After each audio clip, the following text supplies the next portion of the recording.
Hello and welcome. We are in session today with Joe Macleod, founder of the world's first customer ending business, creator of Endineering, and seasoned veteran of product development for clients including Volvo, Logitech, Intuit, and Spotify. Welcome, Joe.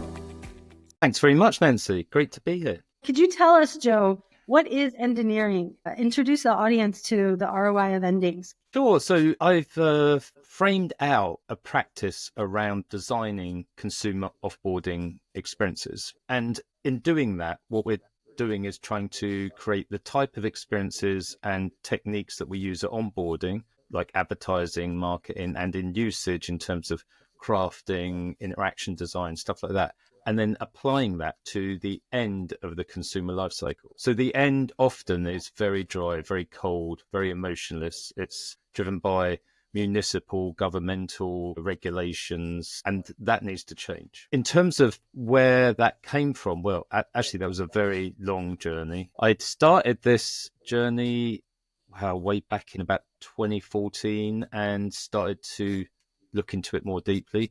And I started with death and our witnessing of death, especially in the Western world, in sort of more Anglo-Saxon Protestant culture. And this just opened up in terms of framing that as a part of that consumer experience story and the witnessing and experiencing of death, but endings as well. And seeing that and opening that up with dives into psychology, sociology, historical sort of journey of consumerism and how that moved from the Industrial Revolution out to, well, where we are today. Interesting. I imagine endings are a universal experience, right, in terms of human behavior. Across different cultures, obviously death is an enormous part of witnessing life. And when you witness a loved one dying, depending on your culture and your religion, and even if you're not religious, you will experience death based around your culture. And that will bring up all sorts of relationships with that ending. Some cultures believe that there is a place after death, so a heaven type metaphor. And interestingly, I think that's worth noting that across different cultures, we represent that place after death as a place of consumption and abundance. So whether your particular religion tells you stories about silks and jewelry or rivers of milk and honey or enormous feasts, we are telling a story about consumption and abundance, and that is an aspirational place to get to. And so it's really bedded in. This relationship with consumption is very, very deep across cultures. You mentioned psychology. Can you tell us a bit more about the psychology of endings? Obviously, in all sorts of practices through life, we witness endings, I guess, as a psychological experience. And obviously, psychology as a practice is very interested in all sorts of aspects of that.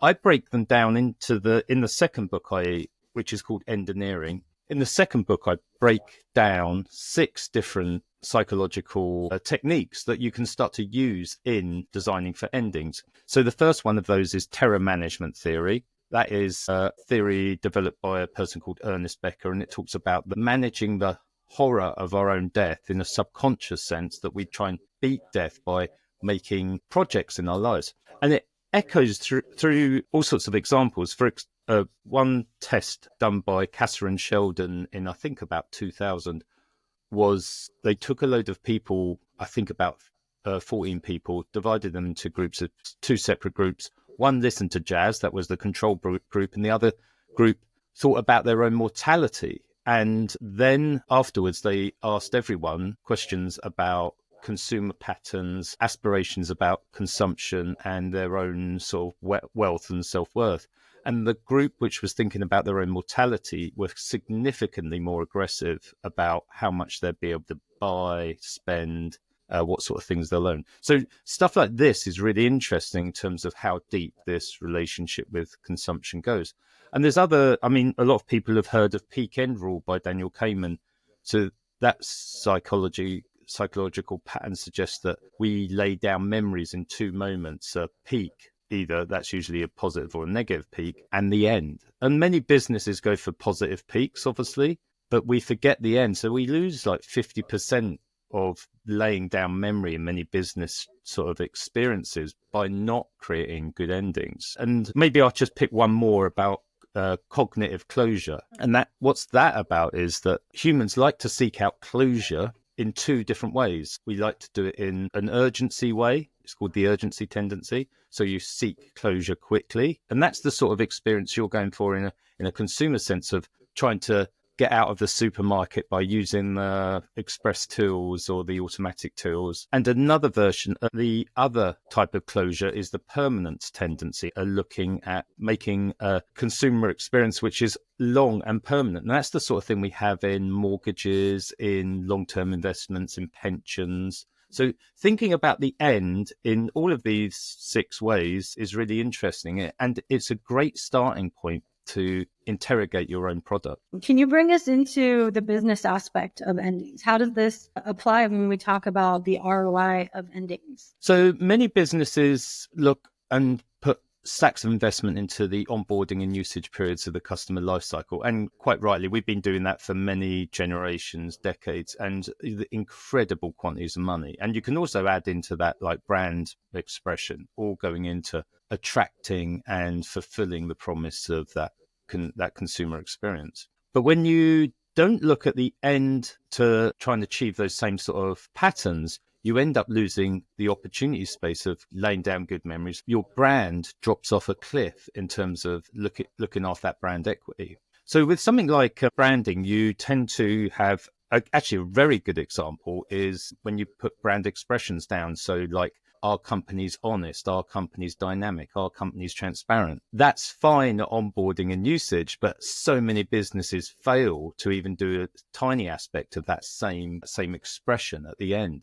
So when you are putting this into practice, how do you address some of these challenges with the folks you work with? When you go into a business and start talking about endings, it is very difficult to start getting traction around that. So it takes me a good amount of time for the penny to drop with the business. But once people start to understand it and once they start learning about it, they're really committed. And I say to people at the beginning of the course I do, after you've done this course, you're going to see endings everywhere and it's going to be a curse as much as a pleasure.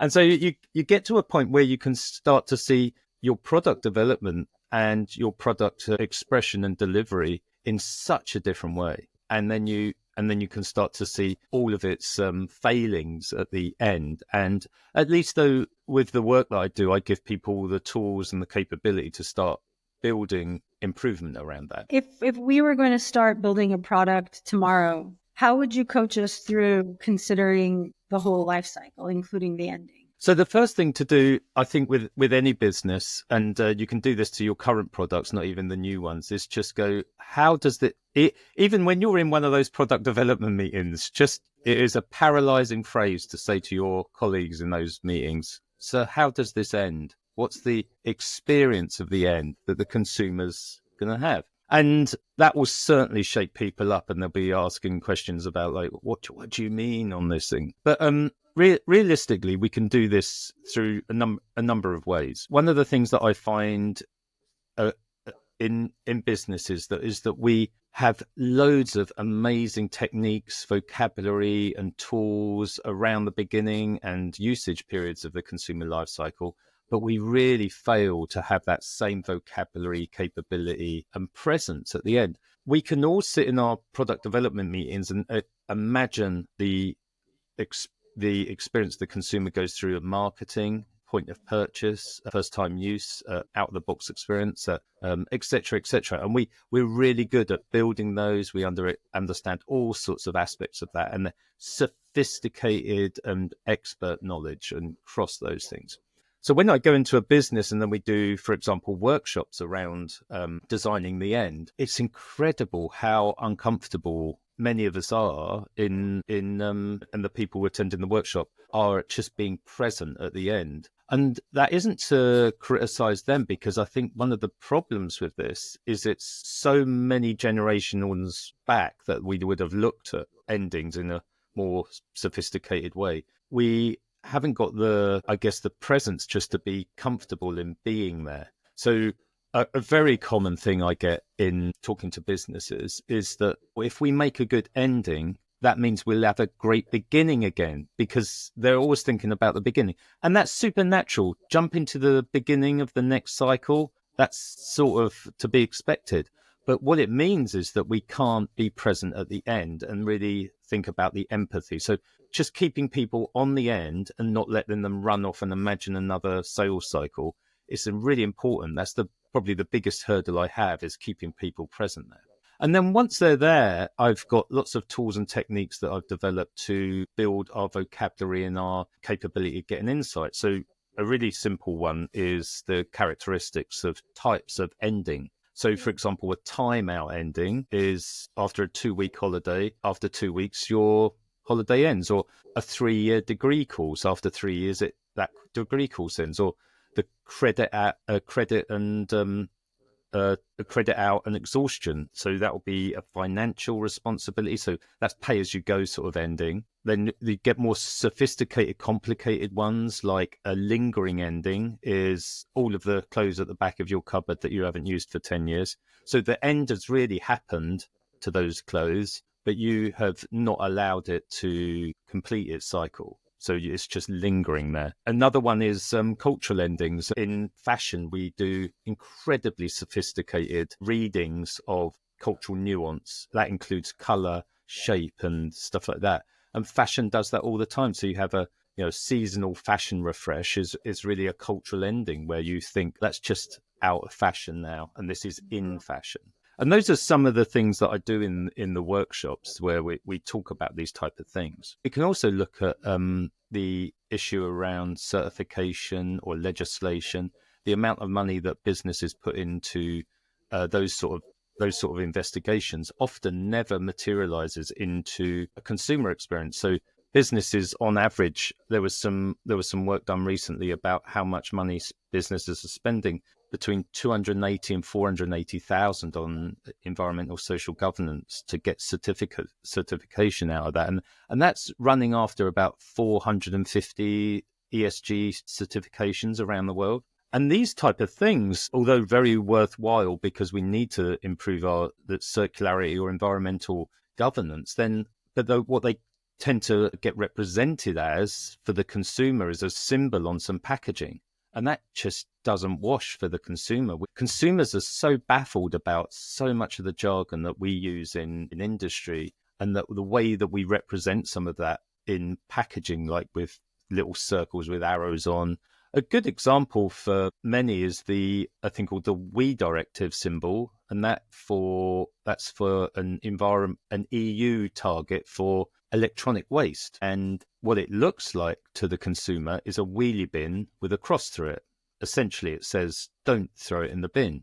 But that doesn't give any instruction what to do with it. You can't, and we keep telling consumers, don't do this, don't do that. But what do they do? So this is a good example of we've got to stop using symbols and don'ts, and we got to start giving experience and instruction to consumers. Can you tell us how you see endings playing a role in circularity? Absolutely. So I do get invited to speak at a lot of circularity conferences, and I always find it really interesting how little we talk about the consumer in those, and especially the consumer experience. Tourism is essentially the problem that we've created that is damaging the world. We are over-consuming, and we're inspiring consumers to do that through emotional triggers. We are saying to the consumer, advertising and marketing, you need to buy this. It will improve you as a person. These are messages about being aspirational. It's about individualism. It's about self-actualization. And that's what we've been doing for decades, is targeting particular groups, consumer groups, to say, buy this, you'll be better, you'll be this better person. And at the offboard of the consumer experience, everything seems to change. So you have a different authoritative voice. So it moves from being the company that sold you this thing and being partnered with them and celebrated by them as an individual to buy their product, and we're so glad you bought our product, to being on your own as an individual and also being shamed and guilted as a member of society.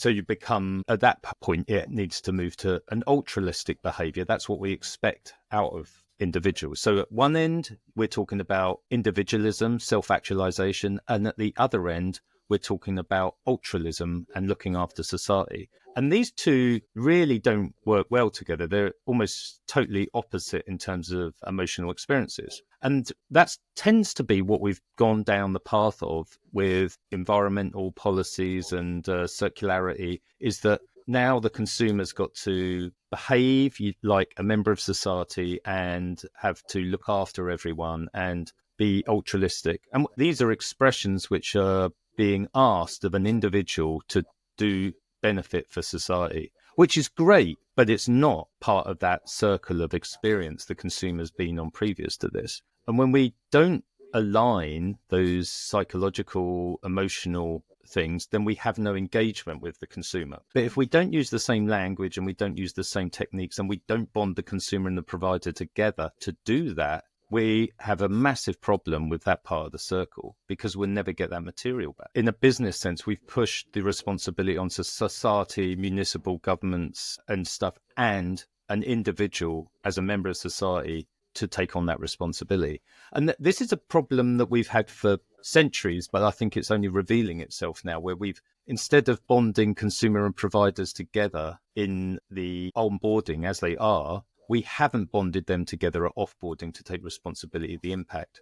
So as an individual buying something, I can be celebrated at the onboarding, at the purchase, and at offboarding, I can walk away from any damage that I've done, and without my identity isn't attached to any of that.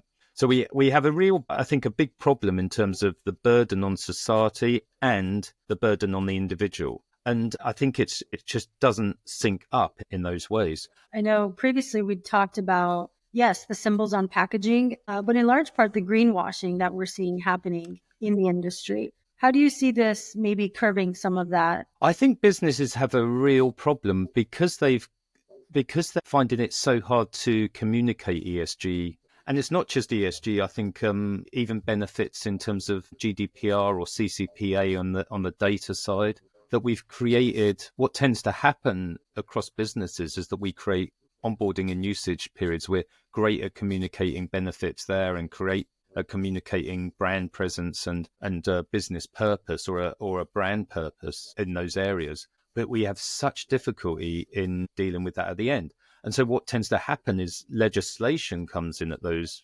places. So at the end, we have strong legislative presence to curb sort of bad actors in those groups. But it also means that the type of language businesses end up using, because they're so familiar with you being in a certification or a legislative mindset when they're dealing with endings, they've forgotten to add a consumer experience around that. And because so many of the recent things in climate change, pollution, ESG, or even data privacy issues have a language around legislation, certification, businesses are getting wrapped up in that instead of providing clear communication and, importantly, an experience at the end for the consumer to go through. Without an experience or better communication at the end, consumers misinterpret good intentions and misunderstand things. Obviously, there is a lot of businesses who are greenwashing, but I think a lot of them are coming at it from a good intent and a terrible communication experiential point of view. Sounds like lots of room for practitioners to get to influence some of that communication and the design of the experience. The space here is wide open. So much effort we put into doing innovation, for example, goes into onboarding and usage periods and product development, but there's such a wide open space to get innovation and sort of a specialism around that offboarding experience.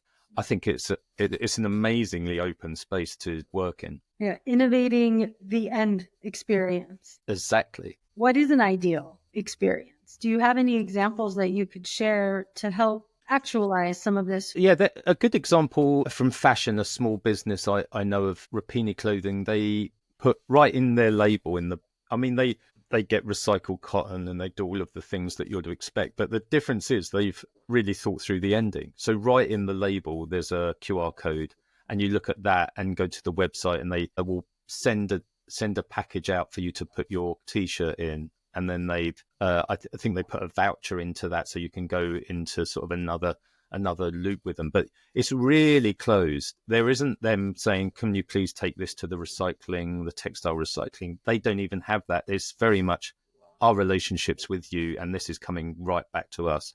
And I think those are the type of things that we've got to think of, is the reverse logistics is exactly where we should be working.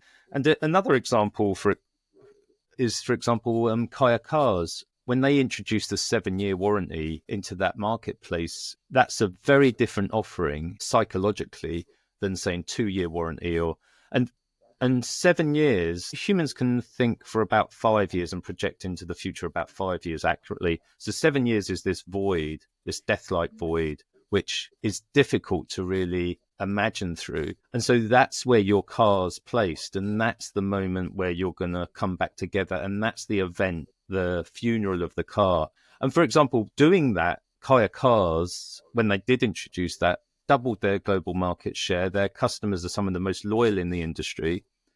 And they consider the 7-year warranty above every other aspect of the product offering, whether it be design or price point. So, Joe, we like to end our sessions by asking you, if you could leave our listeners with one message, what would you like that to be? I think thinking about the end in a more holistic way.